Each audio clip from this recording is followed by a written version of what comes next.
president of Zambia has invited the leader of the opposition in Zimbabwe, Chamisa, to attend his inauguration. Hakainde was part of the organization that represents opposition parties in Africa. The former leader of the Democratic Alliance, Maimane, was once refused entry into Zambia by the outgoing president in Zambia, Edgar Lungu. Maimane went to Zambia with the aim of attending the court hearing of Hichilema after he was arrested for failure to give way to a convoy of Edgar Lungu. And I'm joined now by both leaders, Chamisa and Maimane. Very good evening to you both, and thank you so much for speaking to us. Mr. Chamisa, looking back at your own journey and what you're witnessing today, what are your thoughts on this? Well, thank you very much. I must say that what we have seen in Zambia is an inspiration, an encouragement, but also a fresh dose of excitement on the part of the people of Africa. We have shown that we are a continent that has standards, a continent that has rules, a continent that is capable of running credible elections. And Zambia has just shown us what is possible. Zambia has done what Zimbabwe has been failing to do. We are seeing the triumph of strong institutions ahead of strong men. We are seeing the triumph of big ideas ahead of big men. And what I am seeing in Zambia is what we would want to see in Zimbabwe, what we would want to see in SADC and on the African continent, where citizens have the right to define the destiny of their nations, where citizens are able to vote in a free and fair election, and state institutions are able to honor, respect, and validate the will of the people. So Zambia has been a good example, and we know that it started with Malawi. It has been this fresh breeze that has been blowing within the region, and we hope that it will continue to engulf and galvanize the entire continent. Mr. Maimane, I'd like to get you to share your thoughts on, you mentioned the winds of change hopefully coming to South Africa, and one would draw what would be a very banal, I'd imagine, should I say, similarities between Mr. Hichilema and our own president. There's always been this thing about having a leader in power who's got his own resources so that he is not tempted towards corruption. So for one part, we mentioned this with our international news editor, this is the reason why Mr. Hichilema himself faced opposition, or should I say the trust deficit in being voted in. Do you think that these winds of change now are coming towards institutionalizing multi-party democracy in the SADC region, for instance? And are people beginning to trust opposition parties now? I think there are two observations one can draw. The first is that this is history repeating itself. If you'll remember, even early with Samora Machel, you then moved on to Kenneth Kaunda, and then you had that kind of wind of change happening even in Zimbabwe, and then South Africa was last.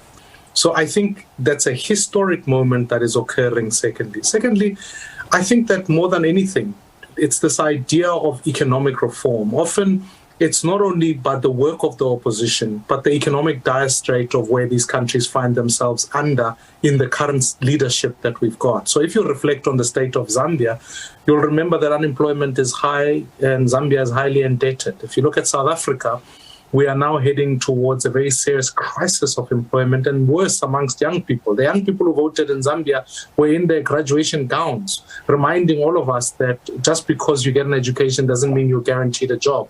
And that often inspires young people to turn out and vote for change because it's their future that's been impacted. And then thirdly, I think what begins to happen is that we are all Africans starting to celebrate the fact that in a democratic state, it is not even whether the leader has got resources or not that hinders them from corruption, because then we must presume that the people who are corrupt are generally poor. It can't be. It is the ability of the leader to be able to stand up in the face of the corrupt people in their own parties. And so what invariably happens is that leaders and citizens cannot tolerate it anymore and simply sit back and say, we have our democratic right to use. And so the lesson here for us is South Africa is that, one, we have the power to vote and we have to exercise it. That's why postponement of elections is not a good idea. And secondly, that ultimately we've got to exercise that accountability amongst ourselves by electing leaders directly. Because one of the lessons from Zambia is that the people of Zambia have said, I choose this president, which didn't leave it to the party to be able to decide, that they could directly express that. It is true in Zimbabwe. It ought to be true in South Africa. That's why you must amend the electoral law so that people can give a mandate to a leader to lead them.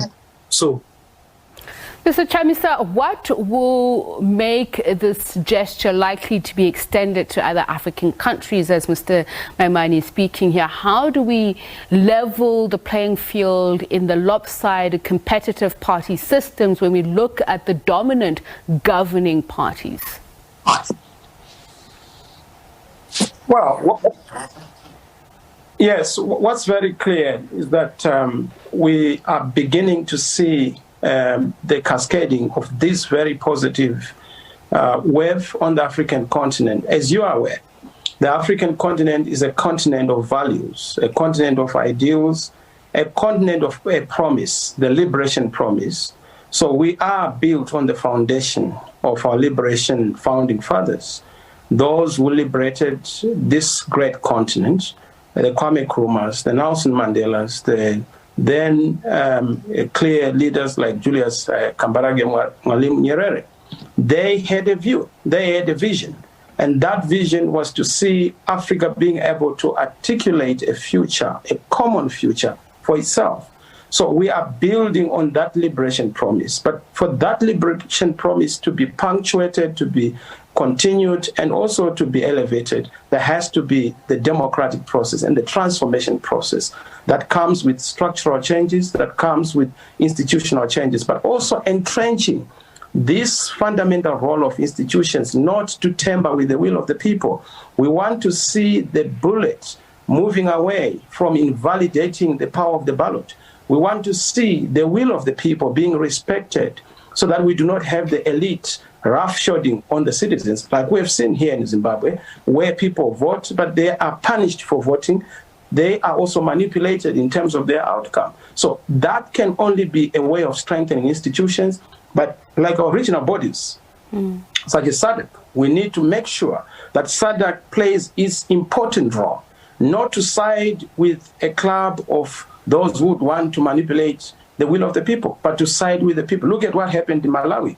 SADC had endorsed the Malawian election, but the institutions within Malawi itself invalidated that vote because it was an invalid one. There had been that typexing of the election result. We want to see strong institutions coming in, kicking in to support the citizens, to support the will of the people, to support the verdict that people would have given on a particular election. Thank you so much for your time. Wish we had more to speak about the role of opposition parties. Musi Maimane, leader of One South Africa movement, and Nelson Chamisa, leader of Zimbabwe Opposition MDC Alliance. Thank you very much.